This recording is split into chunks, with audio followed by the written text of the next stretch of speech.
just want to say thank you for having me here at the Khan Academy. And my question is, has modern technology and social media impacted civics education both positively and negatively? If I got the question, how technology affects students' education positively and negatively? How has modern technology and social media impacted civics education? Is that it? Technology. Social media. Social media. Technology and social media, okay. Well, I'm not an expert on social media. I don't have any social media accounts. I'm something of an expert on TikTok. All I can tell you is that it is designed for and achieving its goal of undermining the country. It is run by the Chinese Communist Party, or subject to their scrutiny, I should say. It is part of a much larger program, hybrid program involving private companies as well as the government, designed to and intended to undermine our society, as well as gathering all the information they can on your phone if you have an account with TikTok. They've been hoovering up all the information. They say they stopped a couple of years ago. I have no reason to believe that, but assuming it's true, they still have 170 million accounts with Americans, most of which were there 2 years ago. So if you have anything in your phone, they've got it too. And they can use that to embarrass you later on, when you might want to be a government employee and you're approached about some things you'd like not to have publicized. Many ways they can do that. Now, social media apart, technology's been great for education. It really has. It made it asynchronous. You can do you can do classwork at any time and use the class time for discussion. You can do your homework in preparation. You can use all the abilities that technology gives us. AI, I'm not worried about AI. I teach law. I'm not worried about AI undermining my students' writing their essays. It would be very easy for me to tell if they were doing that. They're not even allowed to read book reviews, and they don't. So, nonetheless, AI is a tremendous research tool, and that's what I use it for. So it's a mixed bag. Hope that answers your question. Thank you. Thank you. The second student of Palmer State Junior High School will come forward for the question. Hello. Thank you so much for having me and my classmates here. My question is, what is one piece of advice or experience from your role as clerk for U.S. Supreme Court Justice Thurgood Marshall that has influenced your life and or career? It was an extraordinary experience to be in close quarters at the elbow of a figure of such historical significance, who could recount bone-chilling stories in a matter-of-fact way. Many of them can be found in an excellent biography by Juan Williams. It's called Thurgood Marshall, and then subtitled American Radical, but the interesting thing about it is the publisher must have put that on there, because as you read through the book, you'll see anything but radical. Justice Marshall believes in American institutions. He had disdain for, successively, back to Africa, communists, marching in the streets, even the civil rights demonstrators. He said, you have a problem, you go to court. He didn't apply to the University of Maryland for law school because he knew they wouldn't accept him. So when he was graduated from Howard, the first thing he did was represent a student, an African-American student, to get him admitted to the University of Maryland Law School and end that. And we think of him in connection with the school desegregation case in the Supreme Court, Brown versus Board of Education. But that case was the culmination of 20 years of litigation, a plan that was drawn up by, Walter White, who was the dean of the Howard Law School, and Bill Hastie, who was later on the Third Circuit Federal Court of Appeals and governor of Virginia before the Virgin Islands before that. And they started with law schools because they figured the judges would understand that. And the resistance was massive. Every state school that was sued, state public law, they had to be public because the 14th Amendment doesn't apply to private enterprises. And they would devise some means of resisting real compliance. It was, separate room, maybe a separate instructor for the African American students, contract with another state for them to be able to go to the other state for school. It took a long time to pave the way to get to that case, to Brown versus Board. So the great majority of Thurgood Marshall's career was in criminal defense. He was working for the Inc. Fund, the NAACP education, Legal and Education Fund. And heading south, time after time, usually south, to take cases, almost always black on white rape and murder charges. He would have been lynched at one point if some sheriff's deputy hadn't showed up just in time. Here's an example of how things went then in those days. He had tried a case, submitted to the jury, and the prosecutor came over and said to him, "Let's bet you $5 the jury comes in within 5 minutes of the time the bailiff over there finishes his cigar." Marshall said, "What's his cigar got to do with anything?" He said, "Well, those jurors are going to have a cigar too."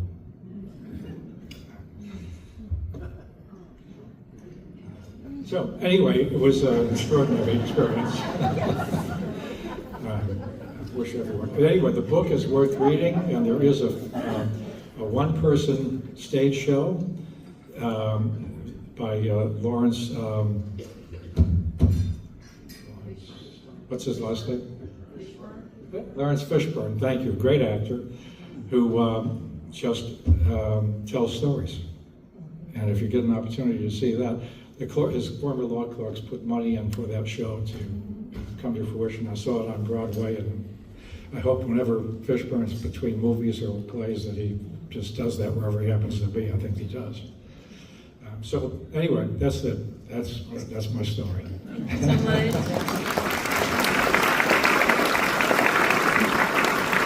Brown v. Board also included a case out of South Carolina where I'm from, Clarendon County case. I think it was, 5 consolidated cases that made that up? There were so many cases over, Brown versus Boyd was just the beginning, not the end. So first question from the audience. In your experience on the federal bench, did you find that a lack of understanding amongst the public affected the trust in the judicial system in your outcomes, in your opinions? Well, I get that impression from the newspapers and from poll results saying that, the confidence in all of our governmental institutions has declined significantly. Congress seems to have led the pack down, but it's been true of the Supreme Court in particular, because that's what they poll about. So yes, there's been a decline in public respect and admiration for those institutions, and it pretty much tracks a decline in public understanding of how they work. Now, the newspapers have a lot of responsibility for this. It is almost impossible to pick up a newspaper account of a decision, whether by a single judge, a 3-judge Court of Appeals, or the Supreme Court, without being told which president appointed each of the judges or justices, which is a true fact meant to somehow inform, but in fact it ends up being just misleading. The president who appointed or nominated judges, federal judges, is a very poor indicator of their performance, and certainly no indicator of how they will decide any particular case. President Lyndon Johnson said every time I appoint a federal judge, I make 99 enemies, that's in the Senate, and 1 ingrate, that's the judge. Because that just fades quickly. I mean, when you're totally independent, you don't really have any allegiance to a president or even a party or a cause. That's what it means to be independent.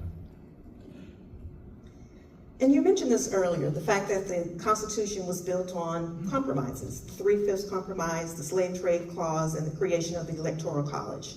But has the increasing polarization in our politics made meaningful negotiation and consensus a thing of the past, or are you optimistic about the future? Well, it's a concern right now because so many people have gone into public office having grown up at a time when they really didn't get much of a good public, a civic education, that don't know our history the way they should, and that are systematically in recent decades been deprived of the role that they should be playing. As you know, now it's been, I'm not sure how long it's been true, but at least through the last 3 or 4 administrations, in the Congress, the leadership does everything. The bills are written by leadership. The chairmen have been deprived of a lot of their authority, the committees of their responsibilities. And so a person who gets elected now has become a member of the House of Representatives, let's say, and their job is largely performative. They raise money and perform for constituents back at home and through television and social media from Washington. Their actual work legislating is minimal. As my late brother-in-law, who had been White House counsel for George H.W. Bush for 8 years as vice president and 4 years as president, said, I will bet you that hardly anybody in the House today knows what an amendment to the 3rd degree is. And I think he's probably right. So it is a concern, yeah. Just as we need a more educated citizenry, we need a more traditional, let's say, a more involved legislature where the members are actually engaged in legislating. It's quite different at the state level, but this is true at the national level. You've expressed the need for civics education. Thank you for that message. Justice Sandra Day O'Connor created iCivics. You've talked to many groups about this need for civics education. Is there any particular moment or... Thank you very much.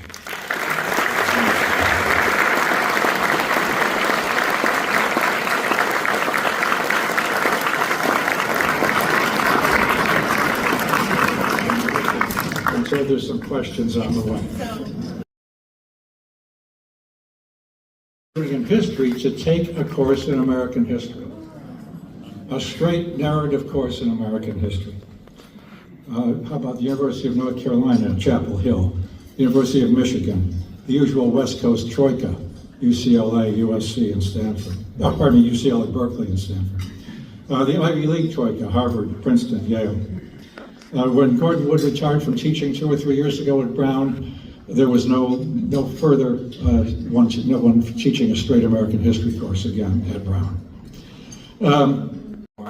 Americans. And if you think that's bad, it's going to get worse in just a second.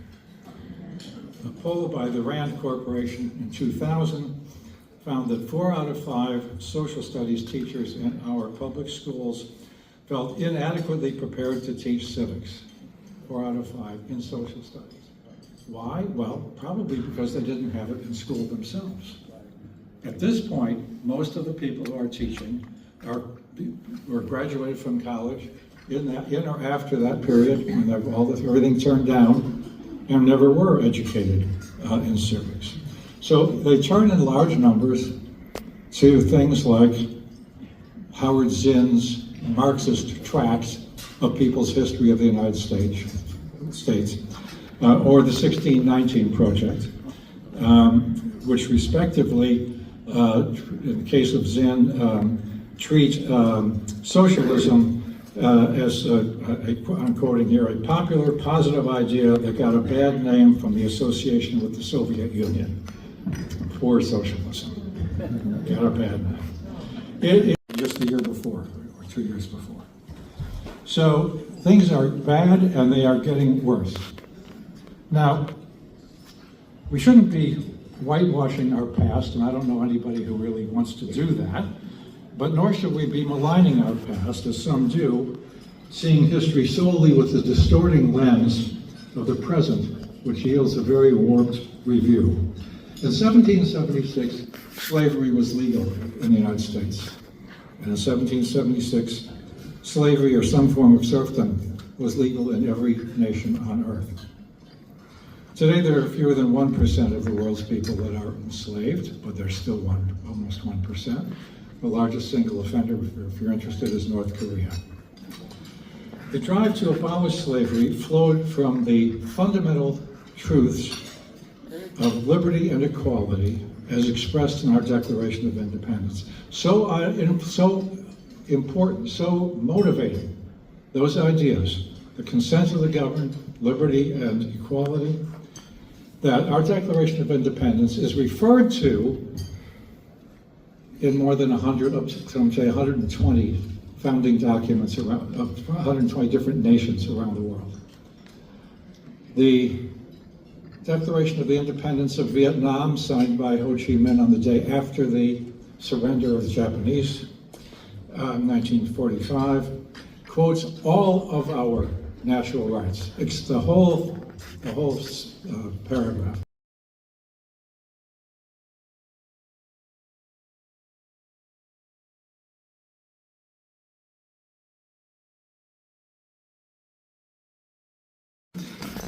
Low engagement from young adults, with participation rates under 50% just in voting in most of the states.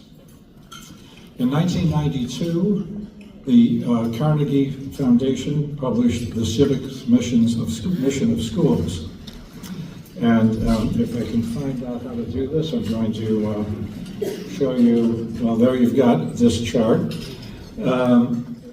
Starting in 1920, before you get to the chart, which starts in much later, students have almost always taken at least one course in U.S. government. But the percentage getting a separate course in civics plunged from 52% in 1928, that's on the graph, to 22% in 1972. And 1972 is the inflection point where those all three graphs turn directly south. Things got worse since then. No Child Left Behind in 2001 gave schools federal money for improving their scores in math and reading, and so civics, along with art and music, often paid the price. Today, fewer than 10% still have access to problems in democracy. Why the sharp decline when it came? Well, as you can well imagine, it more or less coincides with the period of the Vietnam War, followed by the Watergate scandals and all that followed immediately thereafter. The students graduating from colleges then and going into teaching, if they did not want to teach civics, were not qualified to teach civics, and actually, in many cases, had a much less than patriotic attitude